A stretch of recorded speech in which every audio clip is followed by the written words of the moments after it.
Ladies and gentlemen, from the creator of Sinister Bunny Studios, this is the Metal Brain Podcast. Alright, what's up you guys? Welcome back to the Metal Brain Podcast. Today's episode is going to be yet another throwback episode from earlier this year. This is probably the last one that I have archived in my file system. These were things that I have pre-recorded before I finalized all of the name and art and logos and whatnot for the Metal Brain Podcast. So these have been sitting around for a while.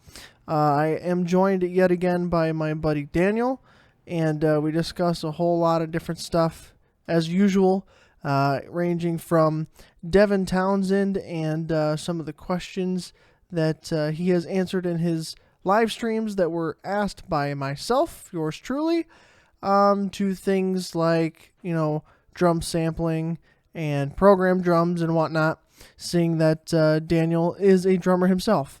So I hope you guys enjoy this podcast from early April of 2021.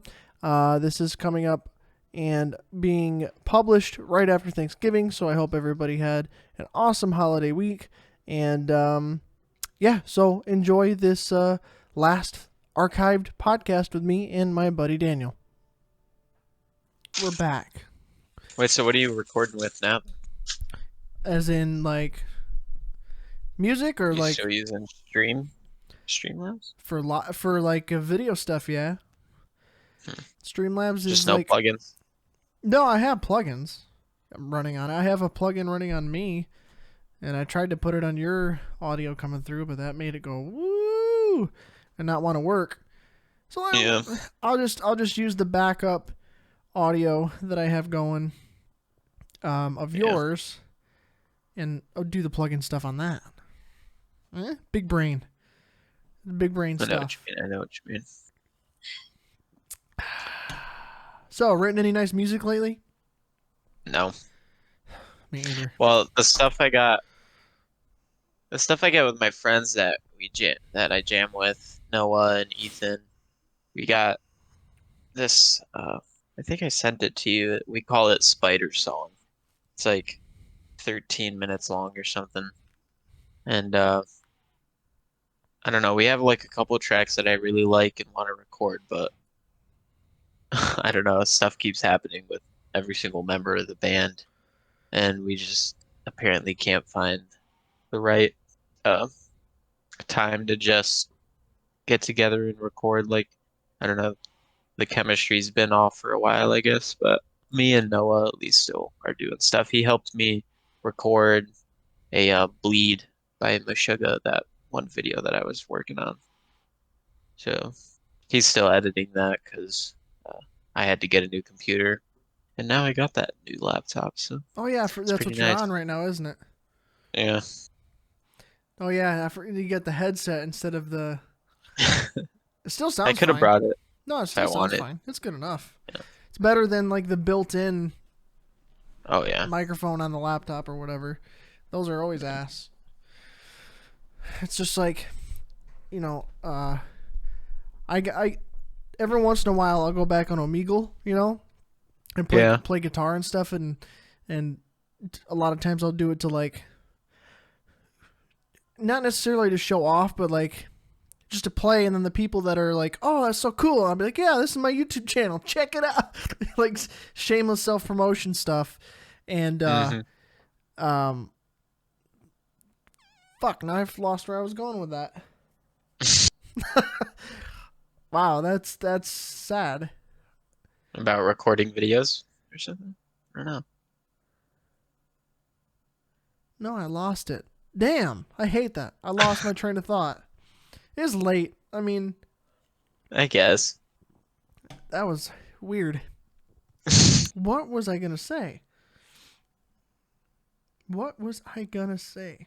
Let's see. I was talking about recording, playing songs, new laptop. Oh, no. Oh. I got it. Because then, like, people will talk, and then, like, I have my boom right here. It's, like, off camera. Hmm. I'd be like, oh yeah, hey, what's up? This is blah, blah, blah. I start talking. They're like, wow, you got a nice setup, and I'm like, thanks. And I'll get the occasional person that knows, like, oh, that's an SM7B, isn't it? And I'm like, yeah. He's like, oh, you dished out the money for it. And I'm like, yeah. And he's like, I've had like 3 people. They all of a sudden whip out something else, like a 421 or something, and that thing's like way more than this. And they're like, I got this just laying around. I'm like, fuck you. Like, that's one thing that bothers me now, because like I'm a part of like a handful of groups on Facebook, like guitar player groups and stuff, and we like talk about gear and share like videos and stuff like that with each other. And there's these guys that I've come to the conclusion that the more gear that you have in a shorter span of time, the suckier you are at your instrument. So like, Yeah. if you have a guy that's you take 2 people, 2 guys playing guitar, one guy, you take 2 guys that play guitar in a 1-year span, and one guy, he gets a guitar and an amp, and that's it. And then the other guy gets like 3 guitars, he gets like 4 amps and 6 cabinets and like an Axe Effects and a Helix and like all this crazy shit just because mommy and daddy bought it, or he's just got limitless funds or whatever. Yeah, and then he's just like, Yep. Yep, the guy with the most gear is usually the suckiest. It's not always the case, but I've like, from everything I've seen, I'm like, the more gear you have, it's like an inverse relationship. More gear, less talent. yeah. There's this dude on YouTube who my dad like watches every now and then, and his drum covers get like 20 views a video less. And he's got this like huge kit with like a bunch of toms, like Neil Peart, and he just starts playing the songs, and you're like, I don't know, some sounds off, and then I don't know, you just realize that he doesn't really have an internal click. So he's just like Oh, either it's he plays the song wrongs or he's just like not on with the song and he doesn't know it. But my dad just kind of laughs at him sometimes. He's like, "How does he know it? How does he not know it's like bad?" I'm like, I don't know. so he's Some like, people just aren't born with it, I guess. so he's either ahead or behind. Is he playing along with the song, or is he just playing just drums? Yeah, yeah, he's playing along with the So song. I guess you wouldn't even really need an internal. Or oh, you said internal click, like in his head, Yeah, like he doesn't. like his internal rhythm is very off. Yeah, but that takes time to develop too, though. That's not something that's just like, oh, it's in Well, there. that's what I'm saying is like it's kind of funny because some people just like because like when you're born and like I guess through the age of 6 is when you learn the most like muscle memory, I guess type things, the Really easiest. But makes sense. um, like there's a guy I work with, Kurt, who he's like an audio wizard because he like went to Full Sail and like graduated from them for audio engineering. Great, and He was like, and no, I've taught. He was like, I could teach myself. He was like, if you have 70 grand lying around, uh, and you just want it to go to waste, go to Full Sail. He's that's like, what I learned more like reading 2 textbooks than I did going to Full Sail. that's what I was But gonna say. yeah, so that's funny. But he um he knows a lot about audio, and he's like, but when I try to play an instrument, he's like, it took me so long to figure out where the downbeat is of a song. And it kind of like blew my mind because I was like, whenever I hear a song, like my internal rhythm will just be like, oh, yep, Yep. there it is. But like for him, he's like, gotta think about it. He's like, okay, no, it's actually here. And it's, I don't know, it's like, what do you mean? Like, you can't just feel the pulse of that. As you I said, don't know. what does he play? Does he? What is he? He plays guitar. Hmm.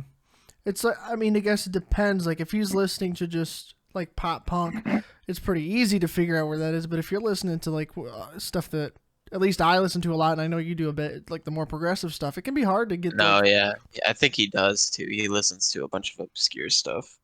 Yeah, but at that point, it's like it's like you learn to get that circadian rhythm, that internal click that you can follow, and you learn, okay, here's a 4/4, you kind of feel it, and that's how you get phrasing for like improv and stuff. Then you work with things like 3/4, 6/8, 9/8, and you get the feels for those. And then you move into the weirder stuff, and it just like you have to work with whatever the feel is to even be able to get Well, that that's what into. I told him. I was like, because he was like, I've been practicing a whole lot and like I get nowhere. And I'm like, well, you know, do you play along with like easy, like stupid easy songs like AC/DC or like I don't know what he listens to. I don't really remember, but he was like, well, that's the thing. Like I dread having to do that to practice. And I'm like, I was like, well, we all have to put in the man hours. Like, I don't know what to tell you. It's I Like, mean if you don't want to put in the practice, it's not really gonna go anywhere. it's like you got a big thing like in the guitar player world is like wanting to play super fast, and then it's like you got to play with a click track and start slow and build up, or you're not going to be accurate, you're going to be sloppy and whatever. But you should practice like with some kind of metronome anyway, and especially if you're going to want to record stuff, like unless you're just going to go like record an entire band at one time where they kind of feel off of each other, you're Yeah. going to have to learn to play to a click. One way or Unless another. you like that raw sound. Yeah, and even then, like it's also hard. I remember doing it in band when we were doing marching band stuff. Is going down slow and being able to Mm. be together slow. You Yeah. know, it's just something you Then have you to really feel, see when people are like ahead or behind. and it's well you have to. And I feel like let's take someone who's trying to learn like someone's for the first they're used to playing all this 4/4 stuff like drummer or guitar player, they're used to playing all these songs that are just in straight up common time, and then they come up and they want to learn something like the most extreme example like Dance of Eternity. It's got all these crazy time signatures in it, and they look at like they're going like, okay, I can't do the whole song at once, I'll do this first section. Well, that first section has like 10 time signatures in it, and they're like, man, I just can't get the feel for this section because it changes all the time. It's like, well, don't do it as a whole section. You have to like go through. If like the first part of this section is 7/8, then it's 9/8, then 16/8, then it's like 13/16, whatever. You got to go to each one of those time signatures that you've never played with before, set a metronome to that like 7/8 time signature, and just count it and like listen to it and feel it one at a time. I feel like people take things in too big of chunks. Well, like there's this video that I like showing people uh that don't really know like what like metric modulation and polyrhythms are, or like how something can sound so not musical, but in reality it is musical. It's just so like Weird. stupidly weird. Like Mm, Mike Mangini has this video where I don't know if I showed you, but he's like in the studio and he recorded the Astonishing album, and he's it's on his YouTube channel. It's called like Astonishing Polyrhythms, yeah. and he's like playing these polyrhythms, and then like in the beginning of the video he starts like playing like do do do do do do do do do do like doing all these polyrhythms, and then he just goes like do do do do boom, like, and you're just like, what are you even doing? But like because you know it's Mike Mangini, you know that he was counting something and like doing something with it, and then he played this other polyrhythm, and in the description he's like, I don't expect anyone to think this sounds musical. He's like, you have to like earn something like that. Like it takes years to know how he got there, and even when you know how he got there, you're just like, it's so stupid that's not even useful. It's well, It's just like that's the it's like thing. you can do it because you can. Well, It's not necessarily it becomes an useful. exercise. It's like part of practice, and it's like eventually, like if you create these exercises, just like with guitar stuff. Like for me, with like I'll just go run through like chromatic stuff, just like up and down the neck. I'm not gonna use that in a song or anything. And then like you do weird things with it just to like it's just like working different muscles when you're lifting weights and stuff. Yeah. And it's weird and it doesn't sound musical, but it's an exercise to help you do things that are musical. It, it yeah. Yeah. It's one of those Well, weird it's like things. personally, I don't care to like get to that point where I'm just like, it sounds like I'm a 2 year old playing on a drum set, and I'm just like, Doom. no, man, that was actually 7 1/4 over 9 over 15.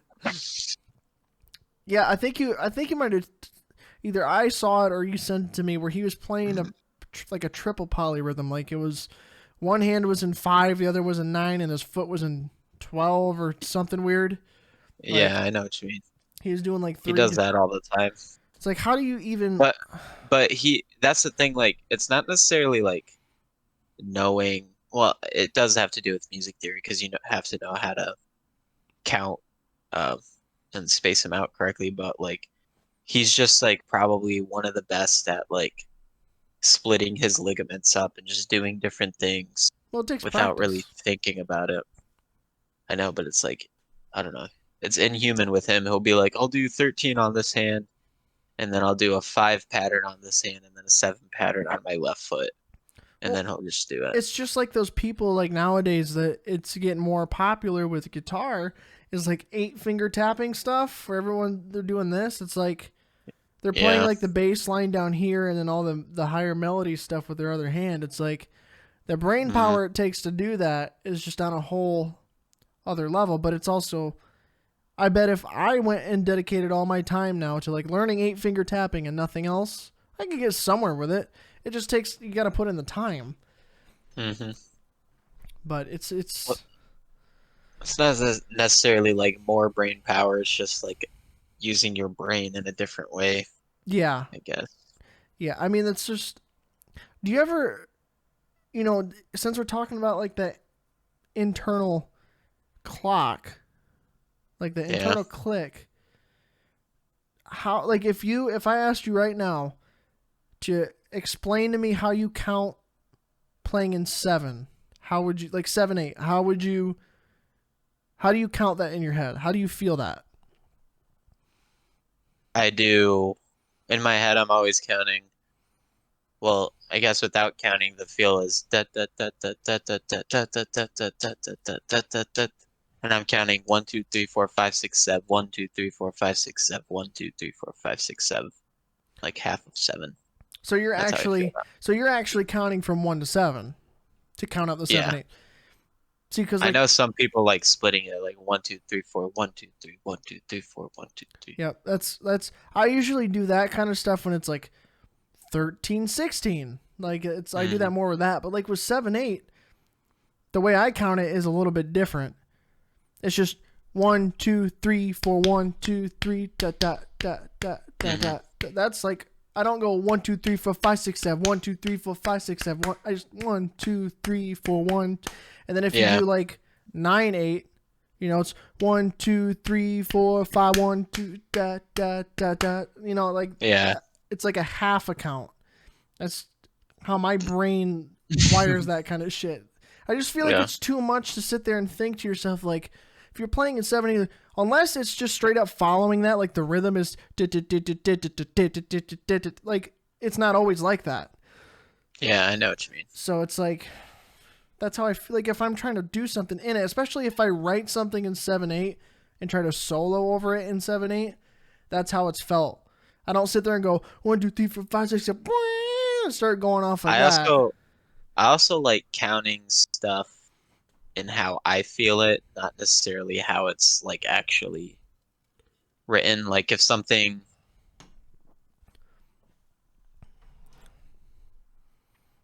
like there's a song by Bad Flower called 30, and it's in 6/8, but the drummer plays it in like a 4/4 feel. Hmm. So like the hi-hat, so like it's 1 2 3 4 5 6 1 2 3 4 5 6. but the hi-hat's going 1, 2, 3, 4, 5, 6, 1, 2, 3, 4, 5, 6. So it's going dun, dun, dun, dun, dun, dun, dun, dun. But the way I would feel that is I would just kind of feel it with the hi-hat. So like one, Yeah. 2, 3, 1, 2, 3. I don't know. So like it just kind of depends on like what I'm used to and what I'm comfortable with. So like I don't know if I feel it if the song's in like 3/4, but I feel it better in like 4/4, then I'll just internally kind of feel it in like a 4/4 type feel or something. Well, see, that's like when I'm writing out drum parts for any of my stuff. That's because it's a whole thing learning. Like, I mean, I have percussive drum experience, but not to like the extent that you have of like actually playing a drum set all the time.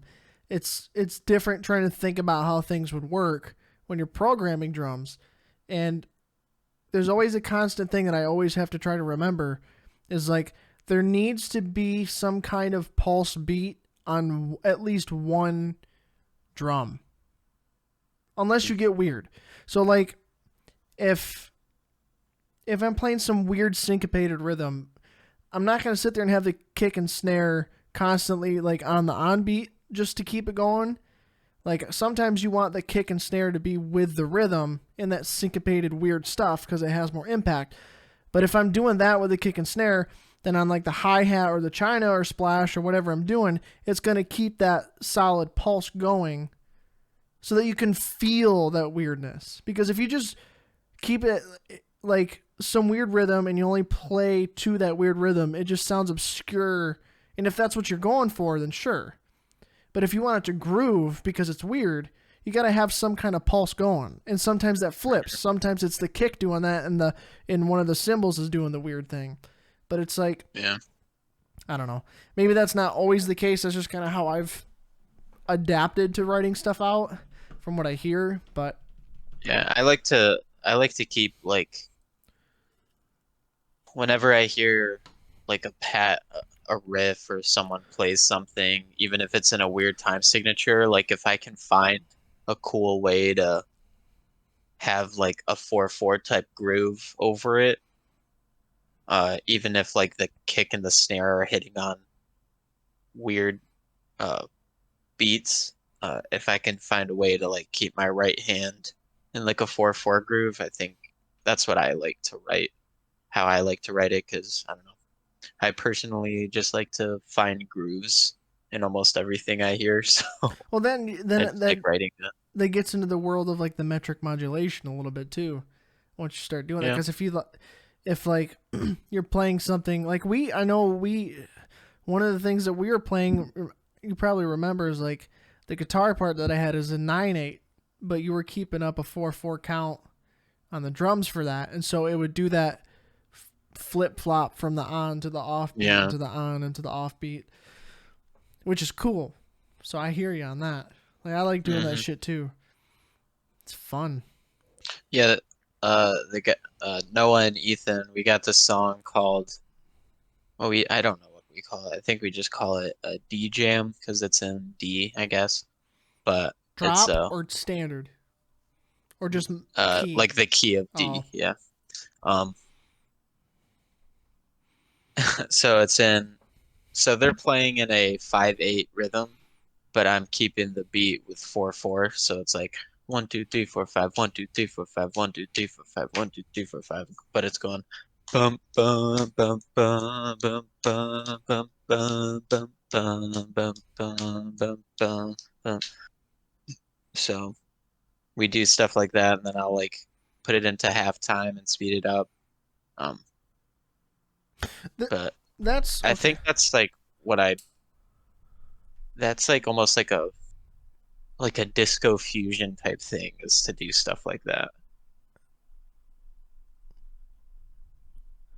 Sorry, I'm just writing stuff so I don't forget. Um, You're fine. so just because you brought that up, like that's something I've been trying to mess with lately. Is because again, like I know I've said it before. Like my weakest part of being like a one man band situation, writing stuff, is the drums.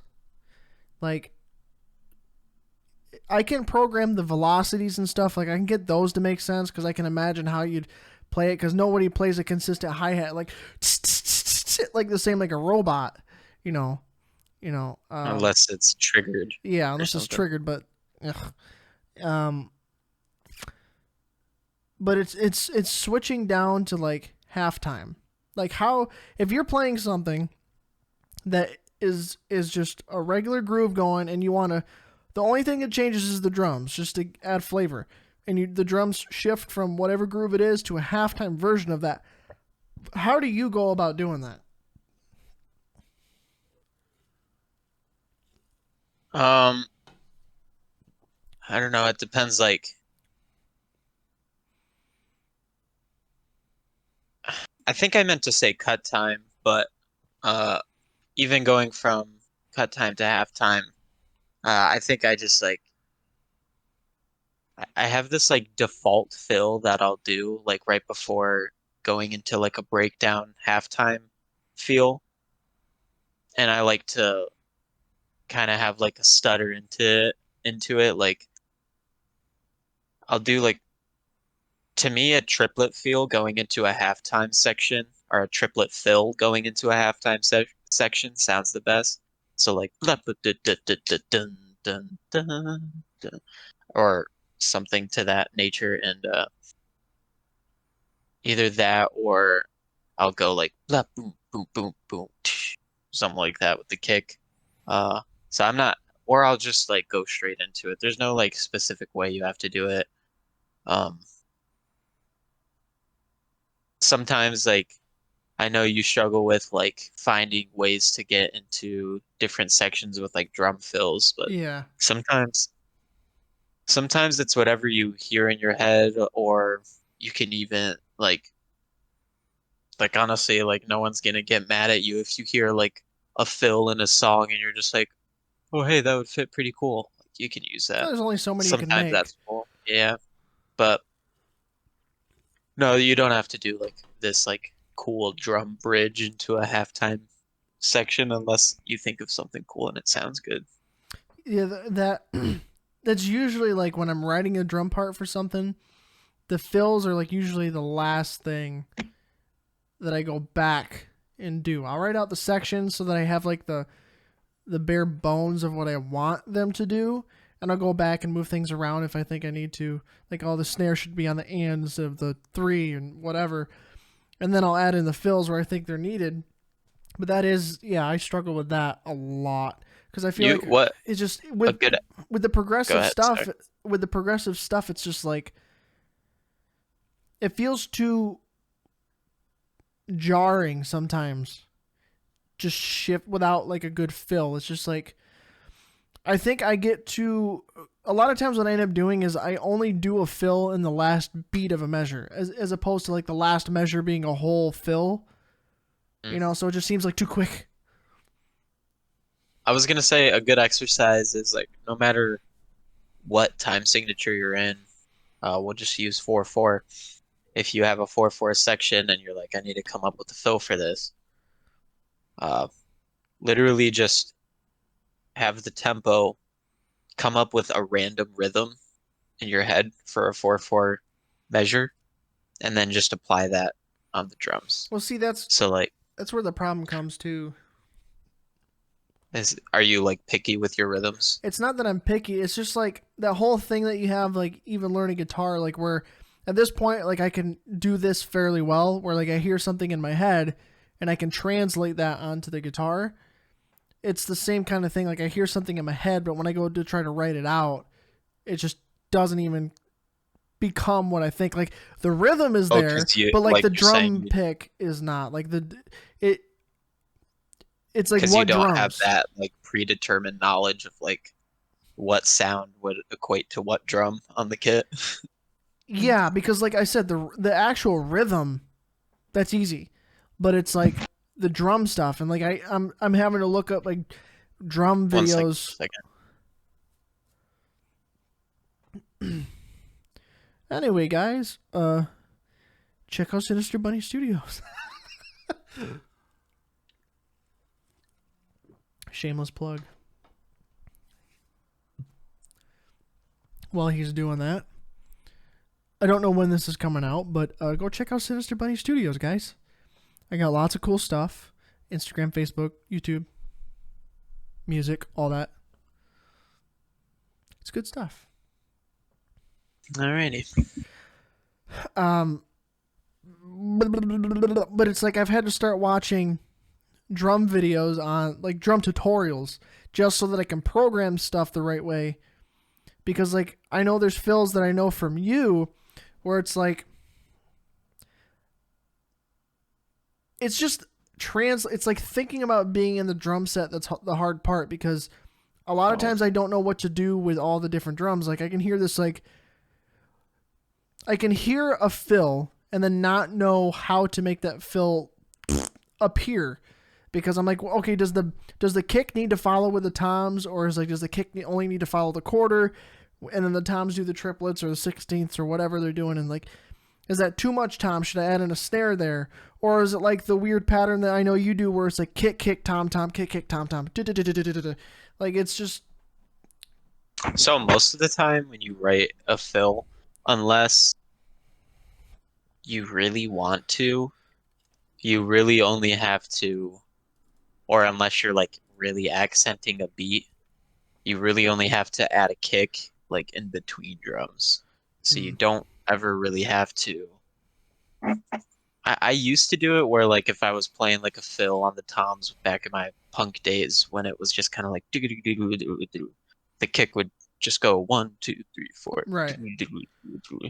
But now I find myself kind of like either doing a kick at the first and then at the end, or I'll just like play something and then just stop playing with the hands and filling the in between with kick beats, because and honestly you should, that's like not a rule of thumb, but just like I also find myself like counting different phrasings in between it. So like you said, there's the one fill where it's like right left kick kick right left kick kick. It's cool to like do like a right left right kick right left right kick kick right left, like doing mix it up. Yeah, doing different counts for the drums, and it gives it kind of a different feel. And then you realize, okay, then I need to play it out for maybe a measure and a half or 2 measures, just because that's how the counting will work out. But that's once you get comfortable with that. But yeah, I don't know. I guess to help out, just maybe use like the kicks as like a fill in for the drums instead of like a backing for the drums when you're doing a fill. Unless it's a cymbal and you want to hit with the cymbal. I'll have to. I'll have to remember that, because that makes a lot of sense. Not backing. Yes, that's a good point. See, it's just like, I think it's a great world for guitar players these days. All these plugins and all this crazy shit that we can use, that I definitely use and have spent money on. And then we have like programmed drums, all sorts of programmed drums. And I program my bass too, and that's like fucking sweet. That's easier to do in terms of programming stuff. But it's nice and all if I want to do stuff on my own. But then it's like, you always want a real drummer. So it's like, I'm not... Like, if you and I wanted to do more writing stuff and record stuff that we already have written, like, I'm not going to sit there and be like, nah, program.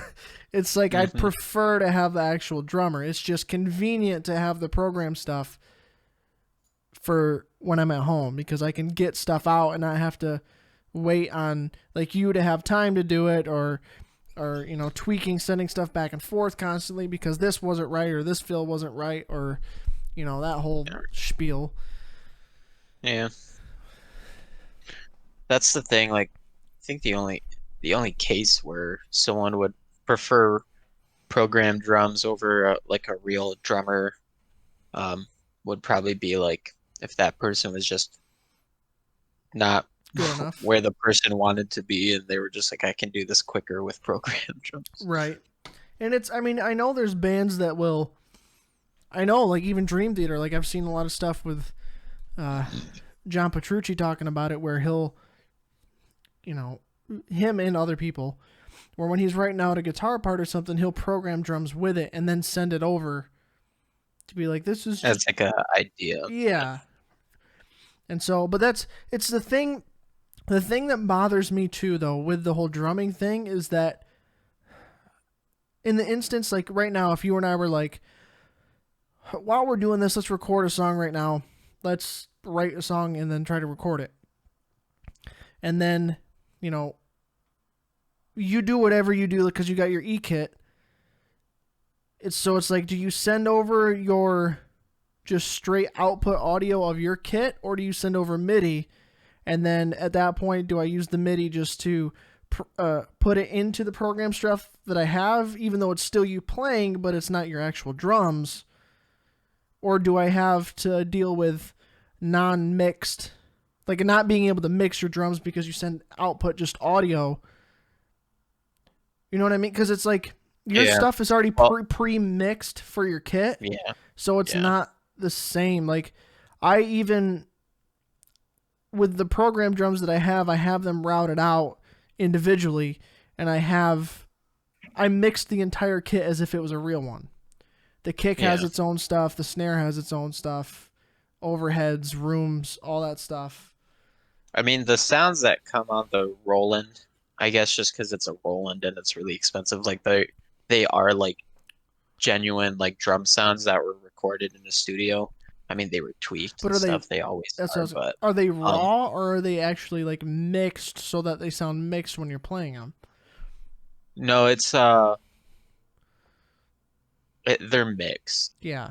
But it's like an acoustic drum. It's just mixed. But so like the sounds that come out of the Roland are pretty good. But like you said, you would either have to mix the rest of the song according to what the drums sound like. Yeah. Or you would just have to kind of have the EQs be a little wonky. But as for MIDI, that's what my dad does. He'll record drum, like my dad's friend will record either a guitar track with a basic MIDI drum track, or he'll just send the guitar track and my dad will come up with the drum track, and my dad will record the MIDI track for it, and my dad will have like his own sounds that he's hearing, but when he sends over the MIDI, his friend will have his other sounds that he thinks sound better. But as long as you're using the same program to do the drums, like Superior Drummer or Easy Drummer, or I think like Rockin' Drummer or something like that. Don't leave out Get Good Drums. Sure. And that's what I use. Yeah. As long as you're using the same one, the MIDI file should transfer pretty smoothly. Depends. Especially if you select the drum. So on Superior Drummer, you can go into the settings and choose like the electronic kit that you're using, and it'll like have kind of like a preset to map it out. Oh, okay. Yeah, so like, because like the China symbol or the auxiliary 4 symbol on a electronic kit for a Roland might be different. The tom sound for a Yamaha. Yeah. So, but I think as long as you have that like the same on, like if I was recording it and then your computer had that as the settings, I think it would be pretty smooth. Yeah, that's another problem with translating that stuff over too, because I've had to adjust. Like you've sent me MIDI in the past, and I've had to go through and go, okay, I'm pretty sure that's supposed to be his kick, and then move it to where my kick is, because symbol going. There are like in a lot of program drum stuff, there are like the presets for. They're not like other program, like, hey, you're using GGD, but if somebody sent you a MIDI from Superior Drummer, here's the Superior Drummer mapping. Like, it doesn't have that, but it has like different variations that are common. So you just have to kind of find the one that fits right, or just like manually do it. But yeah, that is another problem. It's a good, like, I use GGD. I've thought about getting some Tune Track stuff because they've got some really good stuff. Superior Drummer's always been good, but it's like all of them are good. Superior, if you're gonna get any Tune Track things, like if you're talking about like just me and you sending back files, Modern I Metal. have Superior Drummer, and Easy Drummer is like the first Yeah. version of Superior Drummer. So like Easy Drummer and Superior Drummer files will transfer just like that because it's Yeah. the same thing. So honestly, I wouldn't even go all out and buy Superior Drummer if that No. was the case, because you can always buy the sound packs if you wanted The for better most sounds. the most I would do is just to try to get a change of sound for maybe some inspiration or something. If it really sold me on it, but like they released a Modern Metal drum like expansion pack or whatever they do. That's just like a huge like progressive metal, modern metal kit. And I have like with Get Good Drums, it's like Get Good Drums got started by Adam Nolly Get Good and Misha Mansour from Periphery. Mm. And like their stuff is really good. I have the Matt Halpern kit, which is the drummer from Periphery. It's like a progressive metal kit, just big, lots of stuff like 4 toms and all sorts of cymbals and stuff. I know what his kit looks like. And then they had one called a One Kit Wonder. It's an aggressive rock one. It's a more simplified kit, but it's obviously. I've actually been into like it's actually because the kit I play, I have my kit at my friend Noah's house, but it's just a snare, a kick, and 2 toms, a crash cymbal, a ride, and a china, a hi-hat. But I don't know. I think just having that 4-piece kit is like, I don't know. Like if you can't learn how to play good on a 4-piece kit, then like don't bother getting any more drums. Oh yeah, I mean it's the too many options thing. It's like if you're starting out, like don't start on an 8-string guitar. Like start with 6 and move your way up because you're gonna get overloaded with. Well, where do I start? Because it's just too many other things. And even now, it's still weird. Like I'm good with 7 strings. Like that's fine. 8-string is still a bit of a learning curve because it's like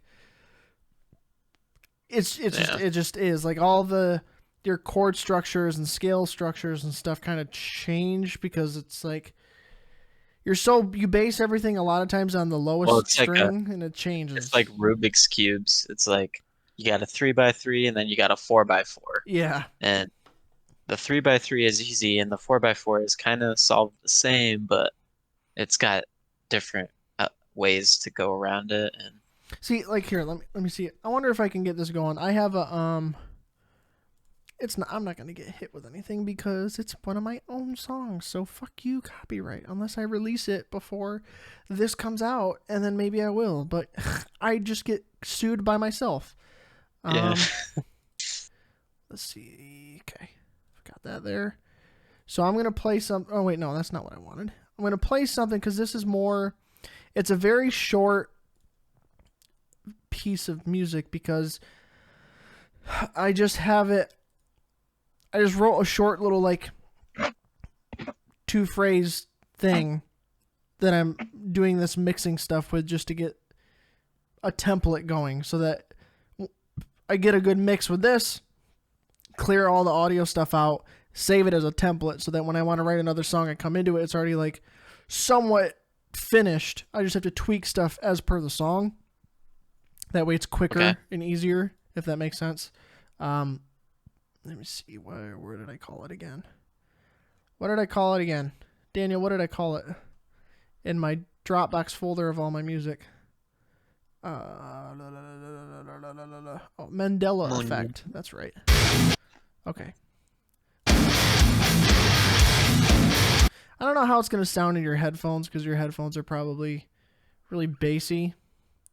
But not bad actually.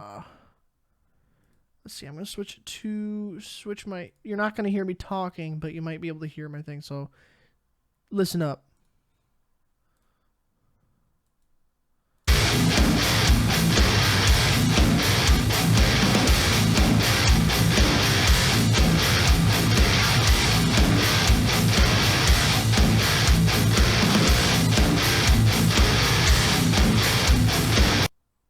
yeah. Oh yeah, you're not gonna hear me. You guys will, but he won't. It kind of sounded like it was underwater, not gonna lie. Yeah, that probably didn't translate over well just because it's over Discord. What were you trying to say about that, though? I was like, all I said was just like, yeah, but yeah.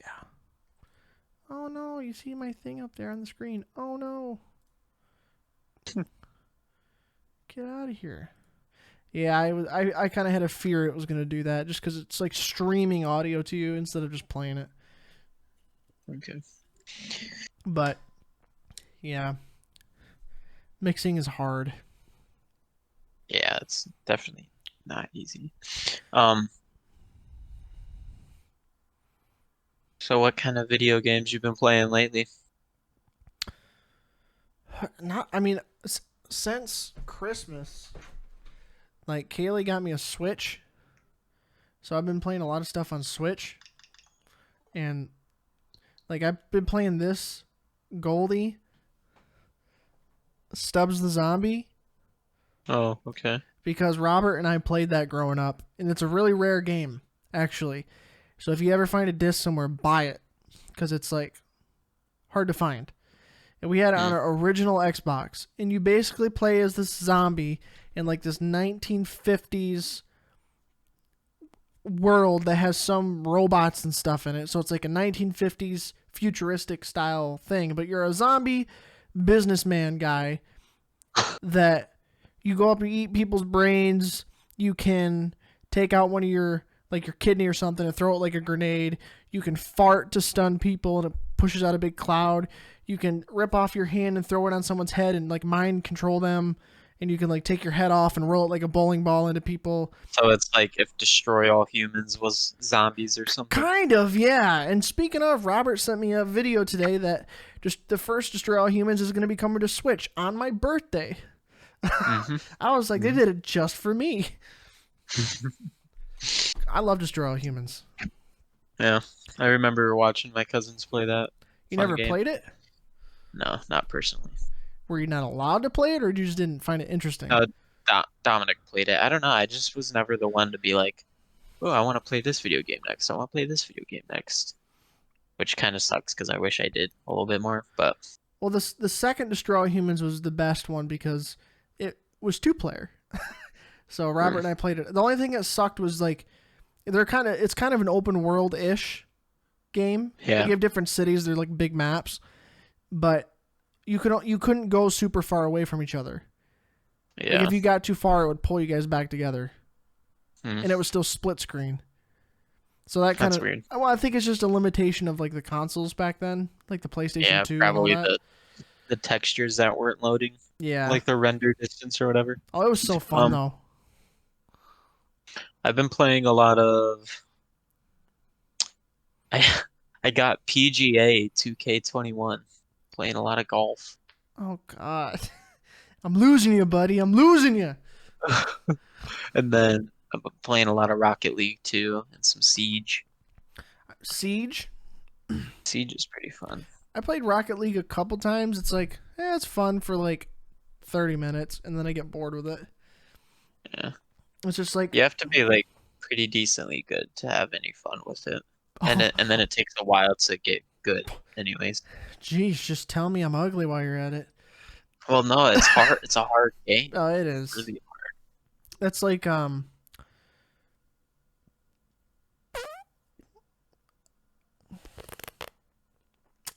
what's it called? I don't know. Is it a shooter? Is it a... Among Us.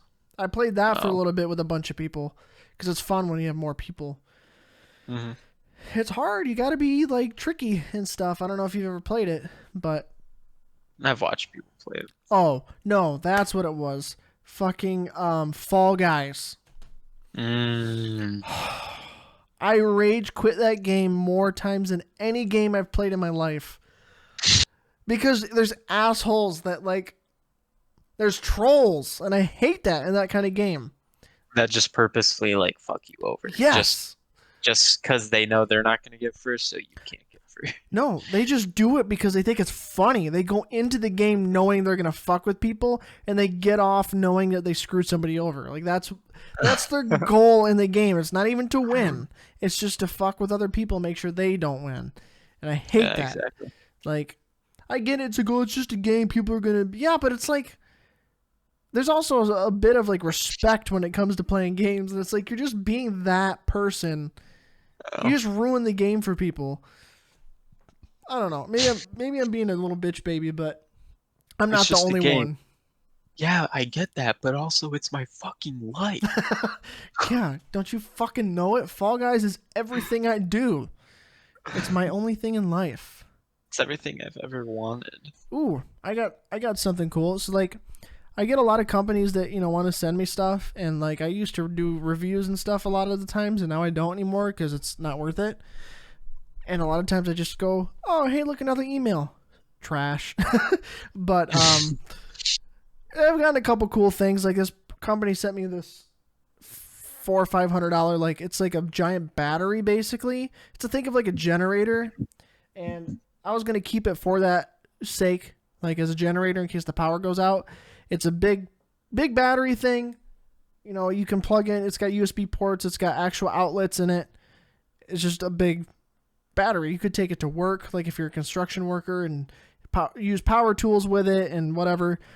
And I thought about it. I was like, damn, I can go out in the middle of the woods, plug in my video lights and an amp, and just fucking play in the middle of the woods and like record a video running off of that. And I was like, oh, how cool. long does it last?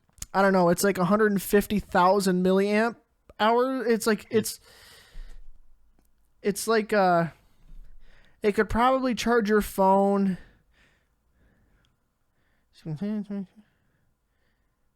50 times, like from zero to full. Yeah, that's not bad. Yeah, but we have stuff like that at Home Depot, like the Wall brand. And yeah, stuff.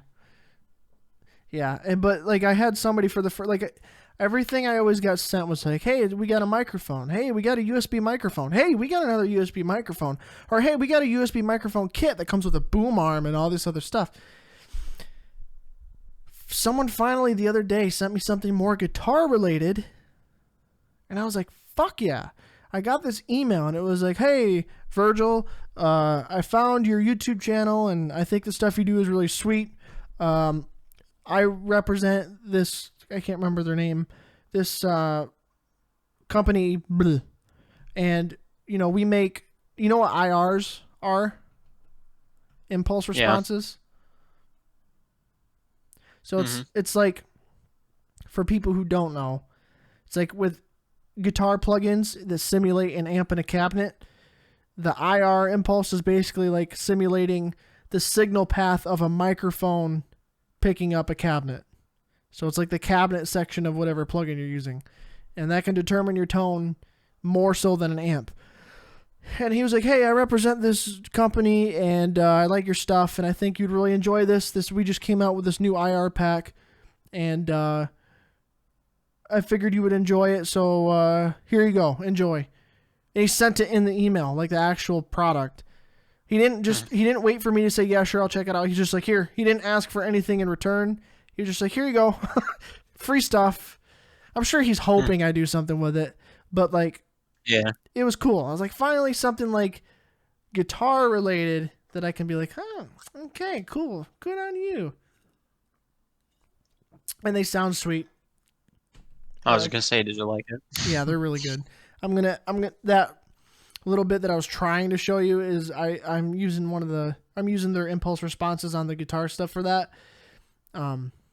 Hence the name. It's called the Mandela effect because the guy's name is Mendel something. He was in a band called Aborted back in the day. But nice. But yeah, they're pretty good. I'll make a song with it called the Mandela effect. Who knows when it'll be done? But what I wanted to. Oh, can you guess what Aborted? What kind of music they made? Probably like grindcore death metal. Nah, I mean it's like death metal, but like not the shitty kind of death metal. Like good death metal. Like the guitar tones are really good.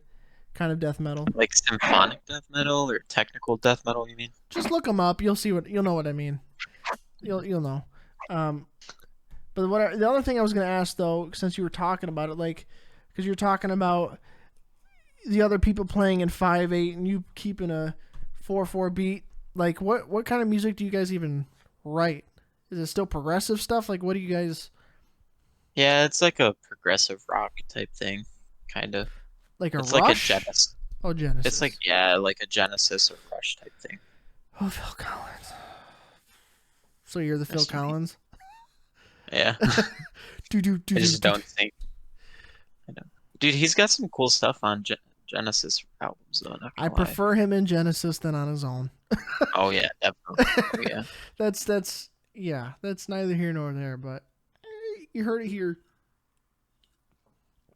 That's a lot of people. That's like Rob Zombie. I prefer him in White Zombie. I don't like his weird tech. Like Dragula's a good song, cool, but like all the other 30 million His songs, music is too industrial for me. it's not even industrial to me. It's like a mix I said between technical, like techno industrial, I guess. yeah, but like to me when I think industrial, I think of like Ministry. Hmm. You know, I don't know if you've ever listened to any Ministry stuff, but they're To me, like Rammstein is the pinnacle of industrial. Rammstein too. They brought that weird German industrial stuff out. But Yeah, yeah. excuse me, They say Nine Inch Nails is industrial, but like they're kind kind of. of, I don't know, they're more like experimental to me than industrial. When you if you get a chance, look up Ministry New World Order. Okay. It's a good that'll give you a gist of kind of what they sound like. It's really good. Ministry is really good. I dig them a lot. They're industrial metal stuff. Yeah. But that's the funny thing. Like with Rob Zombie, I've always said it. I've seen him twice, and not on purpose. Like I've seen him live twice, not on purpose. Which I'm pissed that I haven't been to a concert in forever because of COVID stuff. And I had tickets last year to see Devin Townsend with Haken, which I'm a huge Haken fan now. And, you know, we were trying to learn prosthetic, and it was Devin Townsend and Haken and someone else. And that got canceled the day before. And then I had tickets for Kaylee and I for Tool in May of last year, and then that got canceled. And I was like, God, what the hell, man? Like Canceled or rescheduled? Canceled, refunded, canceled. Wow, all the concerts I had tickets to got rescheduled. Nope. I wish. Especially like the Tool one. I'm not even that pissed about. Actually, I got 3 tickets. I got me, Kaylee, and my dad because I remember the concert when they came to Michigan before this last year one. The tickets sold out in like 5 minutes. So like I was at work like waiting for when they went on sale so that I could get some before the scalpers buy them out, and I was able to get 3 of them. Decent Yeah, seats. I don't really. If Tool was an instrumental band, I wouldn't. I I like still probably would care for him as much as I do with the vocals. Maynard. He's cool in Tool's music. Him as a guy, he's a little weird, and he's a little inflated about himself. I think, like the I don't last really album. care about people outside of Well, the last the album. band. It's just yeah, even like the new album, like all the vocal melodies he chose, like nothing just stood out for me Well, it's not even the personally. music. I didn't really even listen to it because any place that I went to go buy, because I still buy physical CDs, it was the only one I could find is a deluxe edition. It was like $40. I'm like, this is a ripoff. Like, what are you doing? Like, just put out a normal CD. Why? Like, and unless I'm wrong, I don't think there is a regular version of that album. It's only like the double disc deluxe edition that's actually sold for $45 or whatever. I'm like, it's a ripoff, man. That just turned me off from it. I didn't even want to fuck with that. I mean, like, A Perfect Circle. You ever listen to A Perfect Circle? I've listened to a couple songs from them, You know, with Maynard stuff and yeah. Pacifier. Mm-hmm. That's another one. Yeah, it's good, but I wasn't even, the Tool concert was neither here nor there. Yeah, it sucked. I wanted to see Devin Townsend. Like, I was excited for that shit. And Hmm. the day before, Dude, the week before I went to go see Dance Gavin Dance, it got rescheduled till because it was last year in April, and then it got rescheduled till September. And then me and my friend Jose waited till September, and then that got rescheduled till April again of this year. And then like a week after it got rescheduled for April of this year, it got rescheduled to September of this year. So we're just like, dude, if this gets rescheduled again, like I don't even know. Like, wait, is this Jose from Wrestling Jose or a different Jose? yeah, yeah, yeah, Oh, okay. yeah. Um, I got him into some rock stuff. there you go. Um, I don't know if Devin Townsend directly told me that this is worth it. That's why I bought this mic. Hmm. Did I ever tell you that? Yeah. I think it's cool. Yeah, I, I just in case you forgot. I gotta just, brag about that a little bit. He chose Yeah. my question to talk about. He's actually, because he once COVID stuff hit hard, he's been going on Twitch a lot and like hanging out, or Oh, he did live stream concerts, or he was doing some like mix type stuff on Twitch. And there was a couple times, I mean, there was probably 5 or 6 questions over the span of this last year of mine that he answered. And he doesn't stream every day. It's like every once in a while. And yeah. every once in a while he'd stream, and then I'd go up there and I asked like a question or two, and he'd like answer both. And I'm like, whoa, what the fuck? Like, He's probably just waiting for questions. well, I mean, there's a million questions flying by, and mine's the one that gets picked because I'm special. He's You know, somebody that I would love to meet. Not even just like talk about music. I mean, I'd want to talk about music. I wouldn't want to be like, dude, I love your stuff so much. Like, oh my god, let me suck your dick. Like, you're so great. Like, oh, you're awesome. It's more like just like to hang out and talk with the guy. yeah, You know, yeah. him, John Petrucci, and who else? I have a list somewhere of people that I would literally want to sit down if I ever get the chance in my life, if I get famous, just to bring somebody to do whatever, to talk, podcast, or just in person at a party or so. I don't know, anything.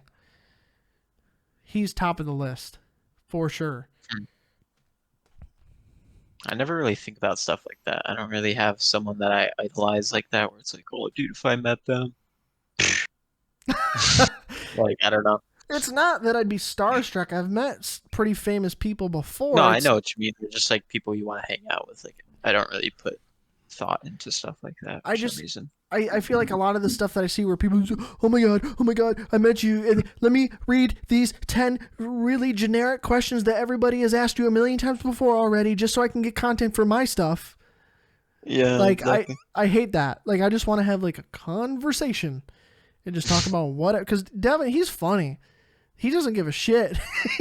And like, there's a story that he told, because he started putting out some podcasts on each of his albums talking about how they came to be. Hmm. And there was one where he's talking about something with the label. Long story. The guy basically set him up like, hey, yeah, the guy said it's cool. He likes your stuff. We'll get you set up to release this album and record it, and we'll give you this budget and whatever. And at the last minute pulled out and said, never mind. He doesn't like it. Never mind. And in some weird chain of events, I can't remember exactly what, he sent a package to like the head guy. I can't remember why. It was just it was thought to be like a thoughtful package. And I remember Devin sitting there, like I had my earbuds in. I was on the bus coming back from class, and he's like, "Yeah," and and when he opened the package that I sent him, there lies a picture of my bent over open asshole, the only thing in the box. And I just like was cracking up on the bus, just like to myself. Like, that kind of shit's hilarious. And he doesn't want to collaborate with anybody. People always ask him, you should collaborate with blah, blah, blah. He's like, nah, man. He's like, I don't want to. He's like, that's not who That's I nice. am. He's cool. He'll just do it with whoever he feels like. You know He what I mean? he doesn't really at all. He just I doesn't. saw he collaborated with 6 He because saw his stuff on YouTube and like liked how his playing was. He Yeah. played on his album. Like Oh, he okay. recorded his album with him, Hmm. the drums or some of them, not all of them, because he had a couple drummers come in and play. Oh, you probably can't do this now, but uh, I don't know if I sent it to you, but I don't know if you remember all the drummers who tried out for Dream Theater when Portnoy left. I know Virgil, what's his face from Planet X did. That's all I remember. Um, does the name Thomas Lang sound Oh familiar yeah, yeah, to you? yeah. Yep. So there's this guy from this band I like, Ocean's 8 Alaska, who his the Sorry. name his name is Chris Turner, and he's like a fucking robot on the kit. Like he's so stupidly good. And when he plays, he doesn't sample his drums. I mean, they might be like super edited, but he doesn't like sample them or trigger them at all. And he just made a video with Thomas Lang, and it's called Triggered. And I don't know, dude, like it's insane. Like Thomas Lang is like, I don't know, pushing 50, I think, and he's like playing all this like genty stuff with them. I don't know, that's pretty cool. It's like there's this guitar player Jason Richardson. If you ever heard of Yeah, him, God, he's fucking crazy, man. I Like, don't think I know Richardson. I was listening to Jason Richardson when he was in Chelsea Grin. yeah, but like nowadays, his fucking playing, man, he's a robot. Oh yeah, he's insane. Like Have you seen anything from Buried Alive, but like berry as in strawberry? isn't Buried Alive Jared Dines and No, or maybe that's Dragged that's Under? Rest Repose is Nope, what you're not that thinking. one. It's a different name now. And Fluff. You know who Fluff is? Yeah, I don't think they work together anymore. Hmm. Here, Like I'll send it to you. Buried Alive. Is it? But yeah, no, I know who you're talking about. I know. Yes, I know Buried Alive, the dude with like the green and purple guitar. Like I know who he is. Yeah, have you heard any of his stuff? Yes, he's crazy too. I once it gets that crazy in terms of speed and just like show offiness, I almost wonder if it's edited. I'm sure he's good, but at a certain Well, point, it's like, he makes a lot of videos of like him doing nothing at home but practicing to a metronome for like 6 hours, and then he'll also record the take that he puts on the track and like just camera audio, so you just hear the strings. I mean, with no effects on them, but like you can still make out, oh yeah, he's definitely playing that. But it's just like obviously it's edited because he wants it to sound like a dubstep or like techno song yeah. with his guitar, but I don't know, it's just insane that he like found out how to make all these noises just through like him practicing for like thousands and thousands of hours. Well, Because the only way you get there is just sitting down and practicing I don't talent. I don't necessarily mean like edited, like pitch corrected and stuff. Like obviously, like with that weird wacky sounds, it's you have to do that for the most part. I mean, you can make crazy sounds with a guitar to begin with, but like, um, I more mean like time alignment and stuff like that. Oh no, like he definitely can't play like he's always like I said, making videos on like him practicing to a click and stuff. So, but there are people out there who definitely do like quantize their stuff. I quantize sampled drums, and even then, I try to shift them around so it's more human because it seems too robotic sometimes to be just I straight up. never quantize. If it's off, I'll record the whole thing over. Yeah, but I'm not recording drums. I, I know what you I do mean, that with but guitar. I don't. I don't quantize my stuff. Like if I fuck it up and it's off, I do it until I get it right. Like that's Yeah. how you get best performances. Yeah. When I record videos too for YouTube, I like doing that one take style videos where it's like the what you see is me actually playing and I'm playing it from beginning to end.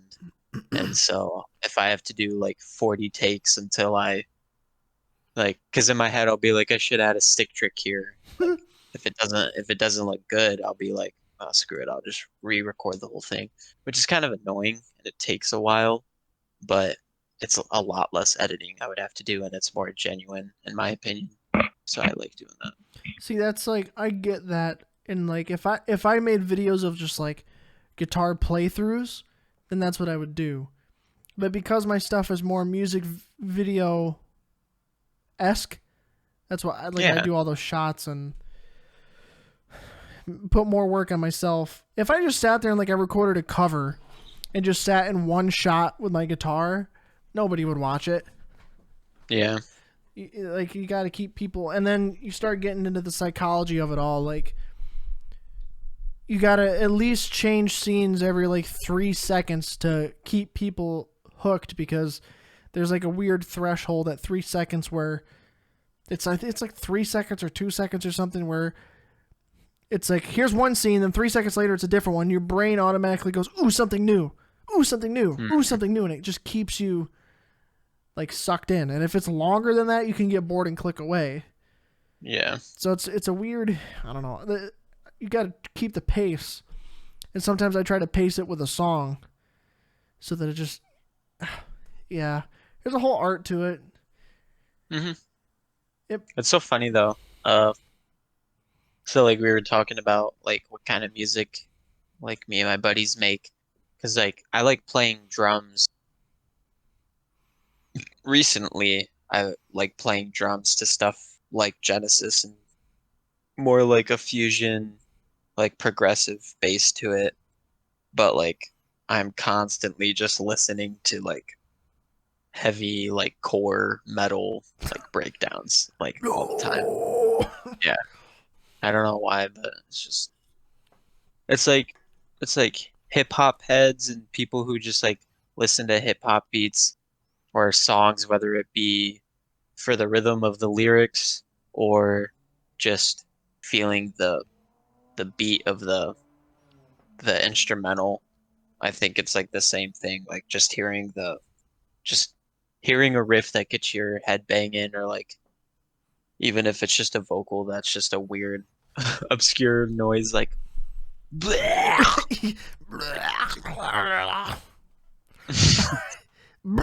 fucking there's Dickie Allen from Infant Annihilator. He Mm. like does that thing into the song where he's like just like See, it's, you think it's weird, but I've learned from listening to a lot of stuff and seeing how a lot of people record. Like there's songs that I have like in the I have like 3 covers on the back burner that I really need to finish. They're like 99% there, and I haven't finished them. And the Backstreet Boys one is still not. Like I literally just have to record the solo, add a couple more harmonies, and shoot the video, and it's done. But like, mhm. there's parts in there where like there's like a build up, and in certain points in a song to help things be smooth and to fill space, I'll have like an extra guitar track on there that's just like sounds, like pick scrapes and like stuff just to add space and sound. And there's times like in that one with some of like my background vocals that aren't singing something at the time for that build up. I'm just making weird sounds. I'm like doing just weird shit, and I'm like just to build up. And it works though, because it like, Just to get the noise to yeah, fill. and it's Yeah. weird, but it like fills that space, and it helps like Yeah. like it's weird, but it works. If people saw how people record things, like if somebody sat in a room with them for the first time, never saw, and they saw all these things that you do, they'd be like, what the this isn't what I thought it was gonna be like at all, because it's weird. It's really Yeah. weird, and it's always a thing that I find weird when I'm recording a cover or something where you are mixing or whatever, or you're listening to a vocal take just to see how good it was, and you listen to the take isolated, you're like, man, that just sounds really weird and I sound so dumb. But then you listen to it in Yeah. the context of the song and you're like, oh, okay. Yeah, That was a okay. little bit better. Yeah. It's just Well, yeah, like when I'm recording vocals, um, I'll like sing along and like do like rough takes and like or just practice and I'll like sing the line and then I'll record it and I'll listen back to it over the song and I'm like oh man, I sound like shit. And you just like do it and then like you go to record and then you don't get it right, then you're like singing it back in your head, you're like like and just like all the stuff like you're just constantly talking to yourself. You're like, ah, that was shit. Re-record. yeah, been there, done that. That's just like you and I like once because we're trying to move back to you, you know, like Hmm. around there. And when we do, I feel like we got to start getting back into our shit. Like we got to record all the shit we've already had written, and like I mean, we can start doing that or now or just write more shit. and write more shit. Like I think some of our old stuff is good enough to record now. Some stuff we could throw out, but like I think some of the stuff is still good enough to put out as a side thing. But I got it figured out. You and me need to work on a cover. You play drums, I'll do the guitar stuff, and we'll both do vocals. And we'll do some kind of duet thing. Like, I've always wanted to do, I've told you before, A Little Piece of Heaven, right? Hmm. You can be the female, and I'll be the guy. And then we could do Phantom of the Opera, and I'll be the guy, and you do the female stuff. Like, and wear a wig and everything. Like, it'd be great. You don't see the potential for that? Do I ever get to be the male? No. Yeah. No. No. Isn't that great? No, I mean, who do you think has, between you and I, who do you think has more of a high falsetto? Probably me. You've sealed your fate. I could get up there. Have you ever measured like what your range is, like what the lowest note and the highest note is you can hit? I think the lowest note I can physically hit for like a couple seconds And, yeah. is like a a D, like a drop D. Oh. Maybe even lower, but Mm, then it starts getting super like sounding. vocal Yeah. fry. And then the high, I don't know. I've never tested how high it can go.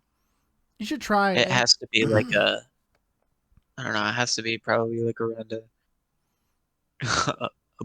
a B4 or somewhere in there. Who knows? see like everybody needs to find their own sound, and I don't think I've quite found mine yet, guitar wise or vocal wise. And I have all these different people that I want to combine their sounds. Like the more recent years I've gotten more into like the rougher kind of vocals just to add texture to things. I'm not going Hmm. to sit there and do death metal stuff. But I've done harsher stuff in the back just to kind of oomph up the main vocal line. But like I idolize all these people that have very different styles, and I want to combine them all. And I'm bringing this up because when I'm in the car and I'm listening to like Judas Priest or some of these more like heavy metal bands that have the typical like high pitched scream vocals, like I try to do that, and like songs that don't even have that, if it's got a sustained tone like a root note, I'll try to do the like what, like go up there and like whatever the note is and try to hit it. And like I wish I could do like Rob Halford, like that style. Like I don't think it Yeah, fits that's a with the different. progressive stuff that I end up No, writing, but It's a different feel for sure. Like, Or like a different like it's like the people, you know how like the 80s they like you said they would kind of go up into that falsetto like oh yeah, yeah, like that was just kind of like it's like pop's version of doing the like a vocal run. It's just like that's just kind of like the vocal style that was in at the time. yeah. So because so many people were doing it, so many people are trying to mimic it. Mm-hmm. So it's harder to do it now because no one's really doing it. Well, it's And you like can't really figure it out I don't there. think it's things dead like that style because that like powerful metal vocal I think is still fucking sweet if you could do it. I just think, like the progressive gentiness has taken over everything for whatever reason, and I think that's why this other stuff seems like it's died out because you've got this one spotlight on this main thing. But if I could learn, like, I need to take vocal lessons. I want to find the right person to do it because I know I could use a lot of work. I think I've made some progress by myself, but like I need a professional to help kick it even more. But if I could ever get to that point of those high falsetto screams, that'd be great. I'd be content. I'd throw it everywhere. Because You'd it's be like because you're stinky. But you'd be like Phil Anselmo at the end of cemetery Cemetery gates. Gates. Yeah. Yeah. I can, to myself, I can, not with the same tone or timbre that he has. But I can, for most, if I'm in it's a good day, I can hit, like, Well, that's the maybe thing. Like, not the last one, but the one before it. yeah, like that's the thing. Like, I can hit notes up there, but it because my voice isn't as like husky or like um not necessarily deeper sounding, but more like it's got Resonant. more behind it. Yeah. Like it's you can't really get that sound, or I guess it's harder to get that sound or figure Mm. out how to get that sound. It's already 1:22 and I have to get up at like 6:30 to drive Grace to work. Rip. I mean, yeah, we can So wrap it up. I was gonna try to play some games before I got off, but I got some we'll see. lettuce in my keyboard. What you been eating over there? Just some salad? No, I had a Jersey Giant sub the other day because we got a couple of them over here. Oh, They're very. okay. Have you been? Just as like a last thing, have you been to the one by you lately? The one right by the thrift store? Yeah. Yeah, What are kinda. have the prices gone really high? Oh, not so recent that I can remember that. It was probably about $12 for like that See, long. I remember, and this was with like a lunch deal. I could get a half a sub and a drink and chips for like $6 or something like that with a school special. But I Hmm. remember being able to go there and get the full sub, like the full one, for like $9 back in high school. We Hmm. went there the other day and we each got our own sub. It was $30 for two subs because we got our own. It's like Oh, $14 per sub, and maybe the one over here is more expensive for some reason because it's run by his brother. Um, if you know the family at all, oh, okay. I know what you mean. um, I mean we my class yeah, but we went to school with one of the daughters. Um, yeah, it was $14 per sub when we went. Gee. That was not cheap. I was like, damn, and it Yeah, wasn't but even that great. aren't they like 16 inches long or Yeah, something but they like that? also cheaped out on how much meat they gave us. Oh, You know how they used to just ploop, ploop, ploop, ploop, ploop, they'd stack, they give you a good amount. Well, this is like when you're on a really tight budget and you're really poor and you need to stretch it out as much as you can. It's like normally you have like your length of bread and then you have like ham, right? Well, you lay out ham and some of it overlaps, right? So that it's like you got a decent layer of meat. Well, like he But laid it's like down. they're touching. Yes, and even there was space between them. And I was like, "Are you?" I mean, the thing of meat was thin. I was like, "You, it's expensive, so make it worth it at That's why. least." That's why I just go to Meyer, dude. So started buying this Frank's Red Hot Buffalo Ranch. I'm It's not a a game Buffalo changer. fan. Man, these socks stink too. I tell you, I need to get new tennis shoes because mine are ruined from running and stuff. Stanky stank. Yes, sir. But all right, we can wind it down and let you get the fuck out of here. We had about an hour and a half. That's a good run time. I gotta take a leak. All right, I'm gonna stop recording. So fuck you all. Thanks. And then turn it off.